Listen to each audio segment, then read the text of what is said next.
একটু ভালো চেয়েছে তাদেরকে বেঁচে থাকতে দেওয়া হয় না।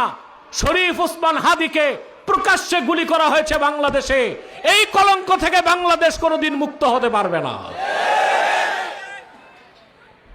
আমরা ব্যথা পেয়েছি। শরীফ ওসমান হাদি ছাত্রদের মধ্যে এমন একটা ছেলে যে ইসলামকে ভালোবাসে, ইসলামের পক্ষে কথা বলে, ইনসাফের কথা বলে। তার অপরাধ ছিল এটাই, সে ভারতীয় আধিপত্যবাদের বিরোধিতা করত। প্রকাশ্যে গুলি করা হলো। তার ব্যাপারে ডাক্তাররা আশা ছেড়ে দিয়েছে, হয়তো জীবিত সে আর বাংলাদেশে ফিরবে না। কিন্তু কি হলো?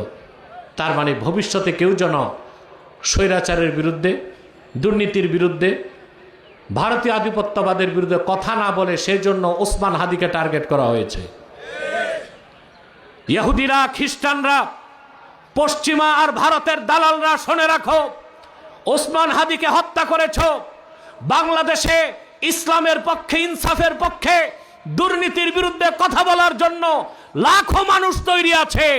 একের পর এক শাহাদাত বরণ করবে।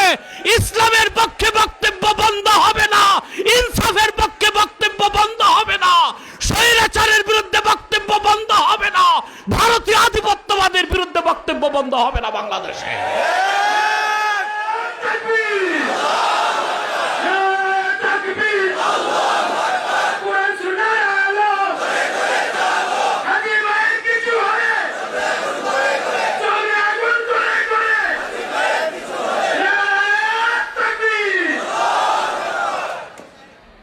আমি স্পষ্ট বলছি,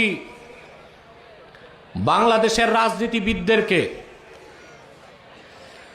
২৪-এর ৫ই আগস্টের অভ্যুত্থানের পরে চেয়েছিলাম একটি স্বাধীন বাংলাদেশ, কিন্তু স্বাধীনতা আমরা ৭১-ও পাই নাই, ২৪-এর ৫ই আগস্টও পাই নাই।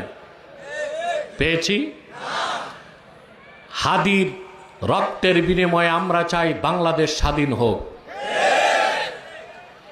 যে বাংলাদেশে কোনো স্বৈরাচার মনোবৃত্তি থাকবে না, দুর্নীতি থাকবে না, কাফের মুশরিক রামবাম নাস্তিকদের আস্ফালন থাকবে না, যে বাংলাদেশ হবে ইসলামের বাংলাদেশ, যে বাংলাদেশ হবে মুসলমানের বাংলাদেশ, যে বাংলাদেশ হবে ইসলামী মূল্যবোধে বিশ্বাসী বাংলাদেশ। চান না এটা?